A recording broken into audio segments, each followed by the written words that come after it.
Supreme Observer Nixis stood motionless before the quantum display, their crystalline form refracting the holographic data streams in a cascade of worried colors. The information flooding through the Galactic Council's most advanced monitoring systems simply couldn't be correct. Yet there it was, undeniable evidence that the primitive species known as humans had achieved in mere decades what took other civilizations millennia. Impossible, Nixis whispered, their crystalline voice resonating through the observation chamber. The display showed humans not just understanding quantum mechanics, but manipulating it in ways the Council's brightest minds hadn't conceived. They weren't just following the expected technological progression, they were taking wild, seemingly random leaps forward. The emergency alert Nixis sent rippled through the Council's vast communication network. Within hours, the Chamber of Collective Wisdom filled with representatives from the galaxy's most advanced civilizations. The mechaniths arrived first, their chrome bodies reflecting the chamber's bioluminescent lighting. The ethereals manifested as swirling clouds of conscious energy, while the Silicon Collective sent their crystal matrix avatars. Esteemed colleagues, Nixis began, their form pulsing with urgency, what we long dismissed as impossible has occurred. The humans have broken pattern. The chamber erupted in a cacophony of protests and disbelief. First speaker Zyra of the Mechaniths raised their metallic appendage, bringing immediate silence. Explain, they commanded, their synthetic voice carrying both authority and concern. Nixis projected the data streams into the chamber's center. Observe their progression. 2 centuries ago, they barely harnessed steam power. 1 century ago, they achieved powered flight. 50 years ago, they reached their moon. And now? The projection shifted to show human quantum computers, fusion reactors, and gravity manipulation experiments. This rate of advancement is unprecedented, declared Representative Helios of the Ethereals, their energy form flickering with agitation. No species has ever progressed so rapidly without outside intervention. That's what concerns us most, Nixis continued. We've detected no evidence of external technological assistance. They're achieving this purely through their own efforts. But it's not just the speed, it's their methodology. The projection shifted again, showing human research facilities. They don't follow logical progression patterns. Their scientists make intuitive leaps that defy our understanding of cognitive development. They combine technologies in ways that should be incompatible, yet somehow they make them work. Perhaps most alarming, Nixis added, their crystal structure dimming with concern, is their approach to warfare. Every other species we've encountered developed weapons as a necessary evil, a reluctant tool for defense or expansion. Humans. The projection showed military research labs and training facilities. Humans seem to instinctively consider the martial applications of every discovery they make. The Silicon Collective's avatar shifted forward. You speak of their military development, but surely their ethical and philosophical advancement hasn't kept pace. They must still be prone to conflict, division, emotional instability. That's the paradox, Nixis replied. They remain divided, emotional, and prone to conflict. Yet these very traits seem to drive their advancement. Their competitions and rivalries push them to greater achievements. Their emotions fuel their creativity. Their divisions force them to innovate. First speaker Zyra's mechanical form hummed with calculation. Show us their response to failure. The projection shifted to display various human experiments, many ending in spectacular failures. But instead of abandonment or disgrace, each failure was followed by immediate analysis, adaptation, and reattempt. They're not discouraged by failure, Nixis explained. They seem to expect it, even embrace it as part of their process. They have a saying, fail faster to succeed sooner. It's completely contrary to every developmental model we've studied. What of the containment protocols? Asked an ethereal representative. Surely our stealth systems remain uncompromised. Nixis's crystal structure pulsed with darkness. We thought so, until yesterday. The projection showed a human facility where scientists were casually discussing the principles behind the Council's most advanced cloaking technology. They haven't detected our observation posts yet, but they've theorized their existence with disturbing accuracy. They're actively looking for us, and their search patterns suggest they've already deduced many of our technological principles. How long? First speaker Zyra demanded. How long until they achieve interstellar capability? Based on current progression. Nixis paused, double-checking their calculations. We estimate less than 5 years.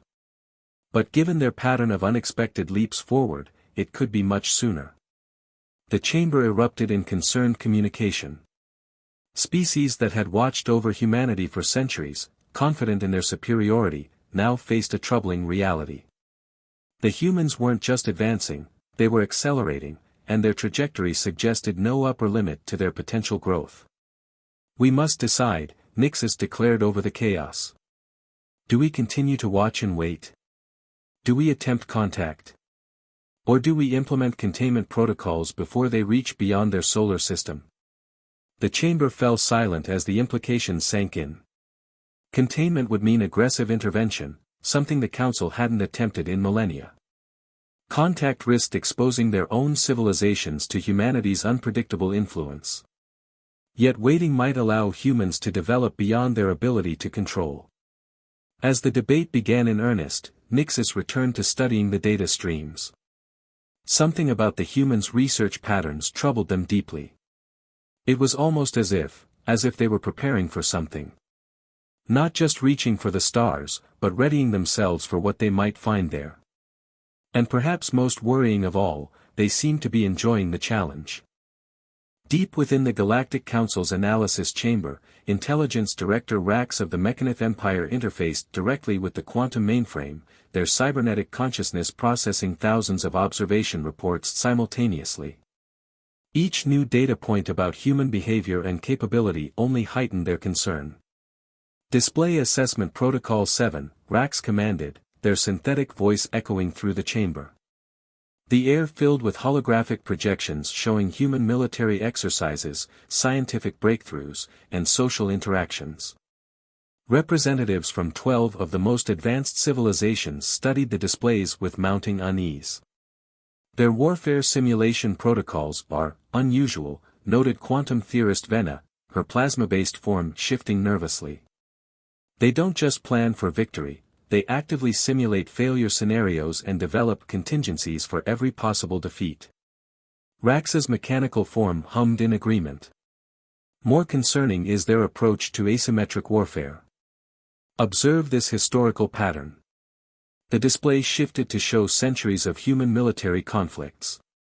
When faced with technologically superior opponents, humans consistently find ways to turn their own technological limitations into advantages.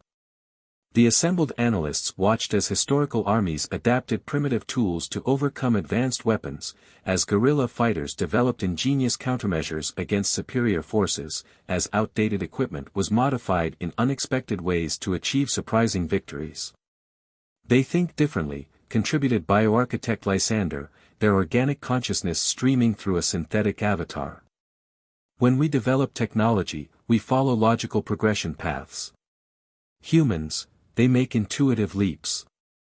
They see connections we miss because they're too improbable to consider. The display shifted to a human research facility where scientists were attempting to combine quantum entanglement principles with primitive nuclear fission. According to all known physics models, it should have been impossible. Yet somehow, they were achieving measurable results. Their greatest advantage may be their greatest flaw, observed Venna. Their emotional nature drives them to take risks we would never consider. Most species achieve technological advancement through careful, methodical progress. Humans seem to stumble upon breakthroughs through a combination of desperation, imagination, and sheer stubborn determination. Rax interfaced with another data stream, projecting human entertainment media alongside their scientific achievements. Note this correlation. Their fiction consistently imagines technologies centuries beyond their current capabilities. Yet within decades, they often achieve what they once only dreamed about. It's as if their imagination paves the way for their advancement, Lysander mused. They envision something impossible, become emotionally invested in making it reality, and somehow find ways to overcome what should be insurmountable obstacles. The chamber's atmosphere grew heavier as racks displayed their most troubling finding. We've detected a pattern in their global communication networks. Humans are actively discussing potential alien contact scenarios. But unlike most emerging species who focus on peaceful exchange or fearful preparation for invasion, humans are gaming out every possible scenario, from peaceful trade to total war. Show us their defensive preparations, requested an analyst from the Silicon Collective. The projection shifted to reveal a complex web of human military installations, research facilities, and space-based early warning systems. They're building redundancy into everything, Rax explained. Multiple command centers, distributed manufacturing capabilities, decentralized research facilities. They're preparing for a worst-case scenario while publicly focusing on peaceful space exploration. Vena's plasma form pulsed with concern. They're preparing for war while hoping for peace. It's rational, in an emotional way that only humans seem capable of achieving. What troubles me most, Rax continued, is their response to potential technological gaps. The display showed human scientists reverse engineering various technologies, often achieving working prototypes with limited resources and incomplete understanding of the underlying principles. They don't need to fully understand something to make use of it, Lysander noted. They're willing to experiment with partial knowledge, learning through trial and error rather than waiting for complete understanding. Precisely, Rax confirmed. Our models suggest that if they acquired even fragments of our technology, they could develop countermeasures within months, not the years or decades we'd expect. They excel at finding weaknesses in systems they barely understand. The assembled analysts watched footage of human children playing with puzzle toys, solving complex problems through intuition and experimentation rather than following logical patterns. It starts early, Rax observed. Their young are encouraged to think creatively, to question established patterns, to imagine alternatives to accepted solutions. Have we detected any signs that they've identified our observation posts? Asked a representative from the ethereal confluence. Rax's mechanical form stilled momentarily. Not directly, but their search patterns are concerning. They're developing detection systems based on principles we thought they couldn't possibly understand yet. It's as if they can sense they're being watched and are methodically working to prove it. Recommendations? Vena prompted, her plasma form condensing with focus. We have 3 options, Rax stated. First, immediate containment, but given their demonstrated ability to overcome technological barriers, any containment system would need to be constantly updated and reinforced. Second, preemptive peaceful contact, but their response to perceived technological superiority is unpredictable. Third, continued observation with enhanced stealth protocols, but we risk them detecting us on their own terms. The chamber fell silent as the implications sank in. Humanity's combination of emotional drive, creative problem-solving, and rapid technological adaptation made them unlike any species they'd encountered before. They weren't just advancing, they were advancing in ways that defied prediction or control. Perhaps, Lysander suggested quietly, we should consider a 4th option. Instead of asking how we can contain or control them, we should ask ourselves, what will they do when they finally find us? And are we prepared for their answers? Infiltration specialist Cora shifted uncomfortably in her synthetically generated human form as she walked through the bustling corridors of the United Earth Defense Initiative headquarters. After 3 months of deep cover operations, she still hadn't gotten used to the constant sensory overload of existing in a physical body. The ethereal's mastery of energy-to-matter transformation had allowed her to perfectly mimic human biology, but nothing had prepared her for the actual experience of being human.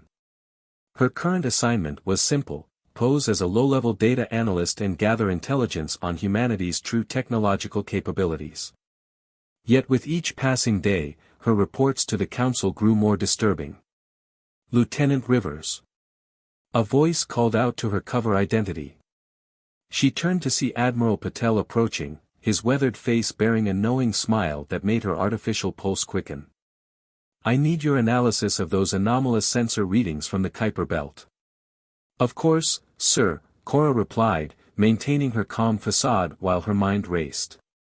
The Kuiper belt was where the council had hidden their most sophisticated observation posts. The humans shouldn't have been able to detect them at all. In her office, Cora accessed the sensor data and felt her borrowed human body grow cold. The humans hadn't just detected signs of the observation posts, they had mapped their entire network. More disturbing still, they had done it using repurposed civilian astronomy equipment combined with theoretical physics models that, by all rights, they shouldn't have been able to conceive for another century. Her quantum transmitter, disguised as a simple pen, vibrated with an urgent message from her fellow infiltrator, Nexus, who had penetrated a civilian research facility in Asia. "Emergency meeting required. Humans aware. Not just suspicious, they know." Hours later, in a secure location deep beneath the Pacific Ocean, the Council's infiltration team gathered in their true forms. Cora's energy form pulsed with anxiety as Nexus shared his discoveries. "They've been playing us," Nexus declared, his mechanical form radiating frustration. "All those seemingly random technological advances we've been observing. They're not random at all. They've been deliberately showing us exactly what they want us to see." Field Commander Trix, their bioorganic specialist, emerged from the shadows. "Explain." "I found their real research facilities," Nexus continued. "The ones they've kept hidden from our observation posts. They're not just copying our technology, they're improving it. They took our quantum communication principles and developed something entirely new. They don't just use entangled particles, they found a way to manipulate the quantum field itself." "Impossible," whispered Cora. "Their mathematical models shouldn't be advanced enough to dash." "They don't use our mathematics," Trix interrupted. "That's what makes them so dangerous. They develop their own models, their own theories. They're not climbing the same technological ladder we did, they're building their own." The secure chamber filled with holographic displays showing the true extent of human advancement.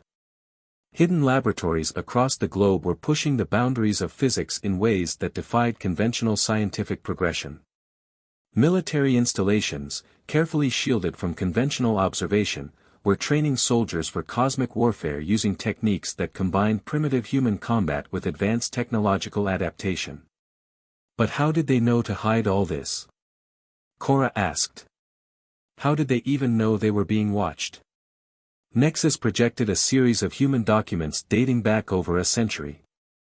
"Because they've always assumed they weren't alone. Look at their culture, their stories, their movies, their games. They've spent generations imagining contact scenarios, preparing for every possibility. When they started finding traces of our observation posts, they didn't panic. They didn't deny. They adapted. It's worse than that," Trix added. "I've infiltrated their military planning sessions. They've already developed countermeasures for technologies they haven't even confirmed exist yet. They have contingency plans for scenarios we hadn't even considered possible." Cora accessed her gathered data, displaying footage from military training exercises. "They're not just preparing for defense. Look at their tactical simulations, they're gaming out offensive scenarios against technologies far beyond their current level. And succeeding. Success isn't even the most troubling part," Nexus noted. "Watch how they handle failure." The display showed failed experiments, crashed prototypes, and defeated training teams. In each case, the humans immediately began analyzing, adapting, and trying again with modifications. "They're using our observation of them as a testing ground," Trix realized. "Every technology we think they're just beginning to grasp, every capability we think is beyond them, they're letting us see exactly what they want us to see, while they're real advances." The implications hung heavy in the secure chamber. If what they had discovered was accurate, humanity wasn't just advancing toward cosmic civilization status, they were preparing for it in ways no other species had ever attempted. We need to report this to the Council, Cora decided. But first, show them this. She displayed her most recent discovery, a classified human document outlining potential first contact scenarios. The title made their various forms shiver with newfound understanding: Operation Welcome Party, Protocols for Initiating Contact on Our Terms. They're not waiting to be discovered, Nexus realized. They're not even waiting to discover us. They're waiting until they're ready to reveal themselves. And based on these preparations, they're almost ready. Tricks finished. As the infiltration team prepared their emergency report to the Council, a notification flashed across their secure systems. In a highly classified human facility, scientists had just successfully tested a device that could detect and track quantum communication signals, exactly like the ones the infiltration team used to report back to their superiors. The humans hadn't just been preparing for cosmic civilization. They had been methodically, systematically, and carefully getting ready to engage with it on equal terms. And now, they were about to discover that their preparations were far more necessary than even they had imagined. The Grand Chamber of the Galactic Council had never seen such chaos. Representatives from over 3,000 advanced civilizations argued across the quantum-linked space as the latest reports from Earth flashed across their collective consciousness. Supreme Observer Nixus watched from their elevated platform as the debate grew increasingly heated. "We must act now," thundered Ambassador Rex of the militant domains, their warform crackling with barely contained energy. "Every day we delay gives them more time to advance. Our models show they've already developed countermeasures for 60% of our containment technologies. And risk open conflict with a species that turns their disadvantages into weapons," countered first speaker Zyra of the Mechanists. Their metallic form projected data streams showing hundreds of human combat simulations. "They're already practicing warfare against technologies they shouldn't even know exist." The Ethereal Confluence's representative, a swirling mass of conscious energy named Seraph, moved to the center of the chamber. "Perhaps we're approaching this from the wrong perspective. Our infiltration teams report that humans actively want contact. They're preparing for it, yes, but not necessarily with hostile intent. Tell that to their military strategists," Rex shot back. New holographic displays filled the chamber, showing human special forces training against simulated alien technology. "They're developing tactical doctrines specifically designed to counter our most advanced defense systems, which they created based only on theoretical models," pointed out bioarchitect Lysander. "Without any direct observation of our actual capabilities. You have to admire their innovation, even if it terrifies you." Nixus raised their crystalline form, commanding attention. "We've just received another report from Deep Cover Team 7. The humans have developed a new form of quantum detection grid. Within 6 months, they'll be able to locate every observation post we've hidden in their solar system." The chamber fell silent as the implications sank in. Centuries of careful observation and study were about to become impossible to maintain. "We have 3 options before us," Nixus continued. "First, immediate containment action. We use our combined technological superiority to restrict them to their solar system, preventing any further expansion." "And risk them breaking containment?" Zyra interrupted. "Our latest simulations show they would likely develop countermeasures within years, if not months. And then we'd face a humanity that views us as hostile oppressors." "Second option," Nixus pressed on, "we initiate controlled contact. We approach them openly, attempt to guide their integration into galactic society." "They've already rejected guidance," Seraph observed. "Look at their development pattern.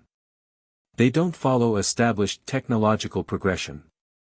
They innovate in ways we can barely comprehend. How do you guide a species that instinctively forges its own path?" "Which brings us to option 3, Nixus concluded. "We wait. We watch. We let them make the first move. And risk them discovering us on their terms? Rex's warform pulsed with alarm. They're already mapping our observation networks. They're developing technologies specifically designed to operate in ways we never considered. If we wait, we lose any advantage we might have. A new hologram appeared in the chamber's center, showing a human scientific facility. Inside, researchers were casually discussing theories about alien civilizations that came disturbing close to accurate descriptions of several council species. They're not just preparing for contact, Lysander noted. They're preparing for every possible type of contact.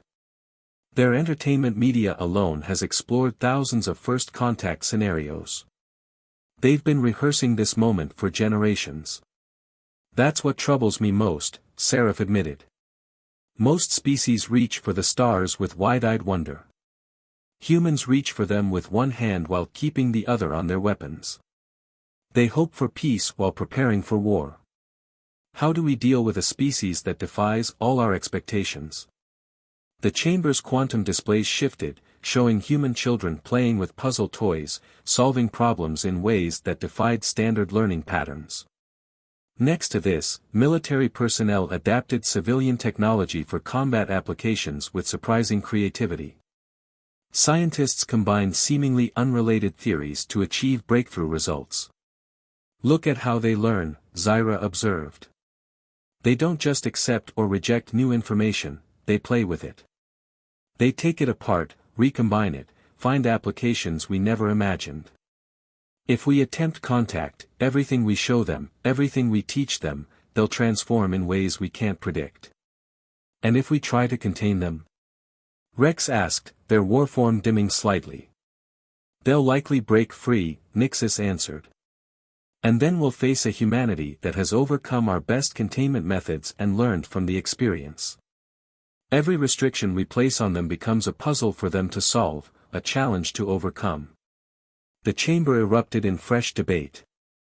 Centuries of watching humanity had given them vast amounts of data but little consensus on how to proceed. Every option carried risks. Every path forward held potential for both disaster and opportunity. Time is running out, Nixis announced over the chaos. Their quantum detection grid grows more sophisticated each day. Soon, they'll discover our observation posts. When that happens, they'll know not only that they're being watched, but exactly how long we've been watching them.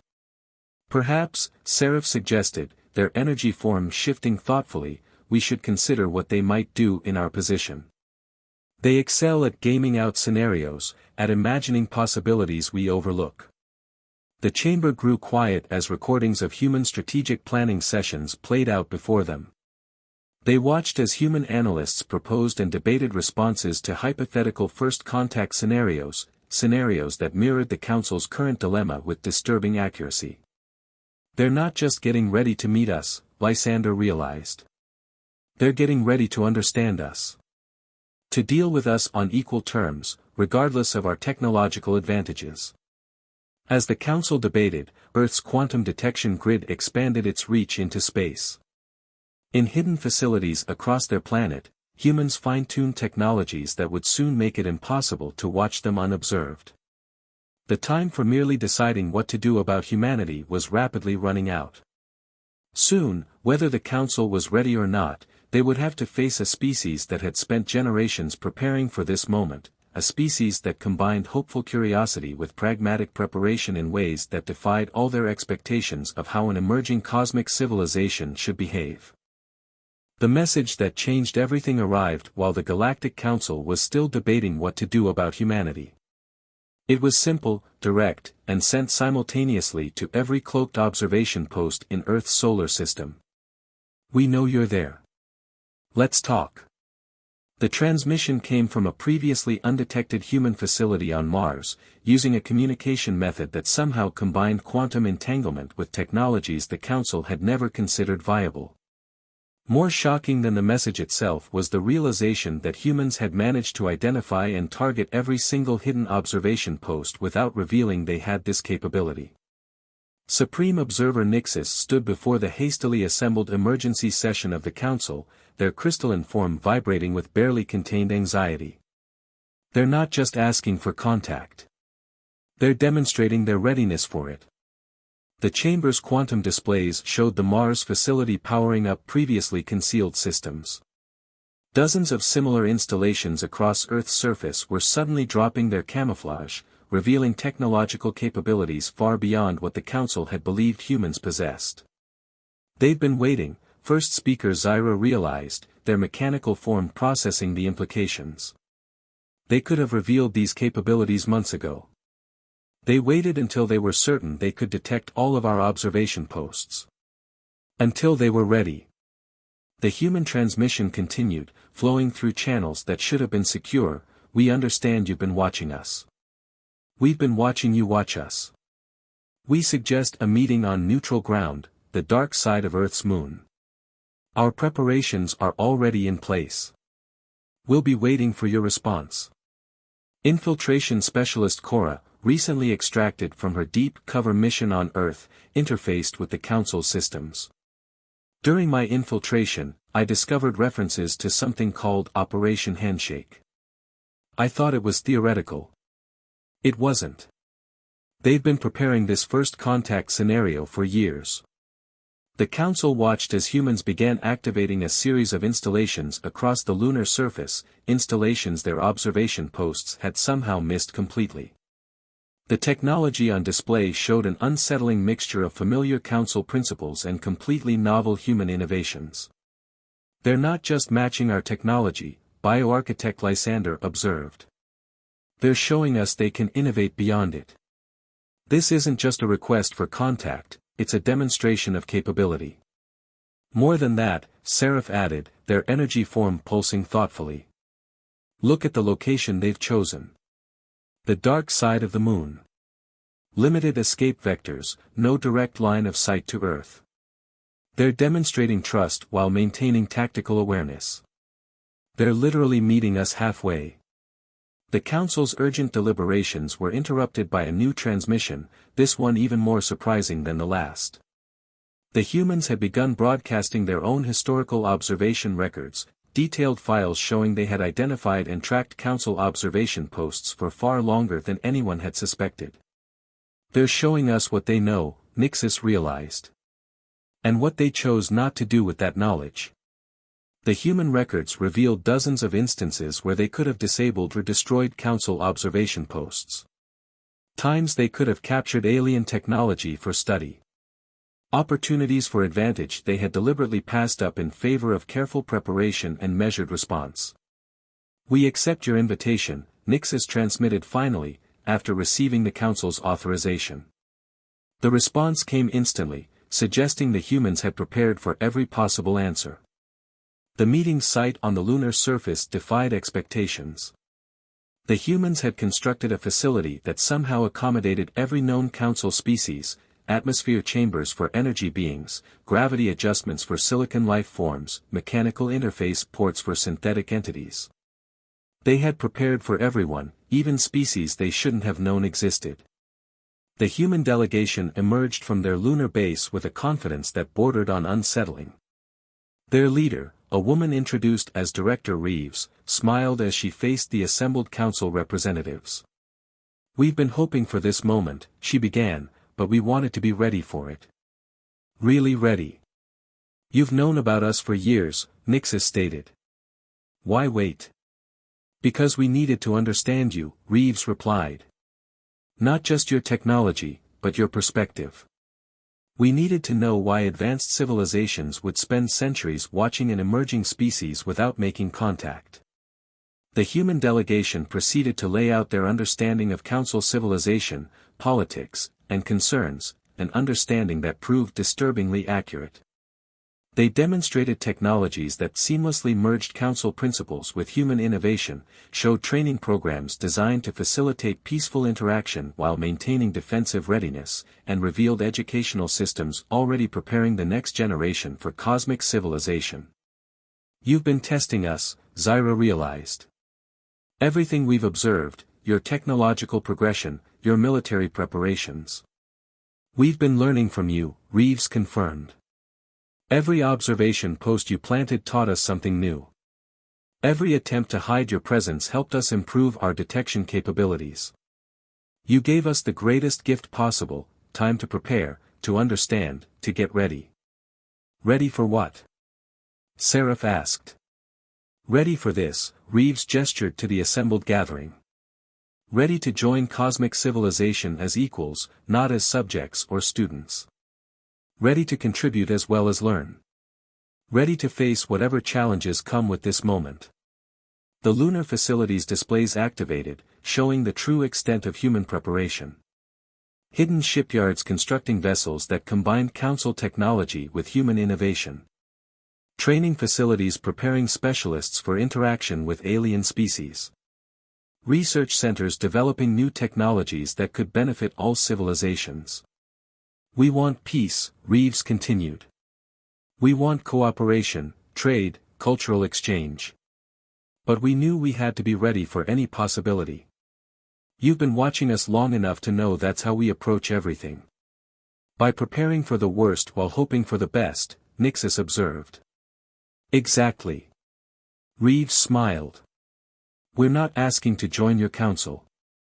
We're not asking for your protection or guidance. We're offering partnership. We've spent generations getting ready for this moment, not just to survive it, but to make the most of it. As the first official contact proceedings continued, council representatives found themselves constantly surprised by humanity's level of preparation. They had developed protocols for every conceivable scenario, created technologies that could benefit all species, and designed systems for peaceful interaction while maintaining their unique approach to problem-solving and innovation. You're not what we expected, Nixus admitted finally. No, Reeves agreed. We're what we needed to be. Now, shall we begin discussing how humanity and the Council can work together? We have some ideas we think you'll find interesting.